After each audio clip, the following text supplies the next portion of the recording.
And then you wake up, and if your mate's there next to you, they'll go, "What's the matter?" And you go, "I had a bad dream." "What was it?" "I don't know. It's bad enough to make me want to wake up, but I don't remember." And then it starts troubling you. Now, how many of you have the deja vu moments where you've dreamed something and then you're sitting there and all of a sudden it starts happening and then everybody goes, "Why are you frozen?" And you go, "I'm waiting to see what happens next because I've been here before." I hate that. I do. But here's a king. He is not a godly king. He's not like King David or any of the kings of Israel. He is not a godly king, but he is a king nonetheless. He's been appointed by God over the nation of Babylon. He's conquered the known world in that area. He is the king. Everybody say he is the king. He is the king. But he's not a good king. And this king has a dream. And the dream bothers him so bad that he calls people and says, "Give me the interpretation." Now, I hope I don't tear down anybody's ideals. Well, actually, I do hope I tear them down. Because if you believe this, you shouldn't. But have you ever had somebody, I called, so they'll say this, they'll say, "I called the psychic hotline." Why didn't the psychic hotline call you? Because they knew you were going to call. Oh, wait a minute, they don't do that, do they? Why is that person working at the psychic hotline? Because they should know the Powerball numbers and they should win every time. Okay.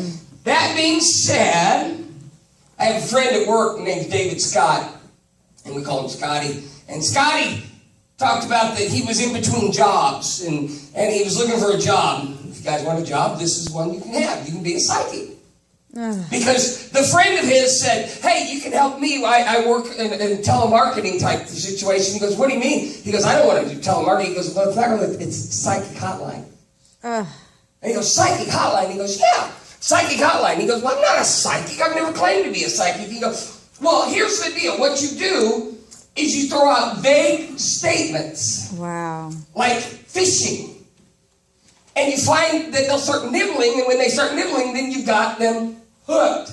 They'll go, "I see that you're troubled." Well, go figure. How about this?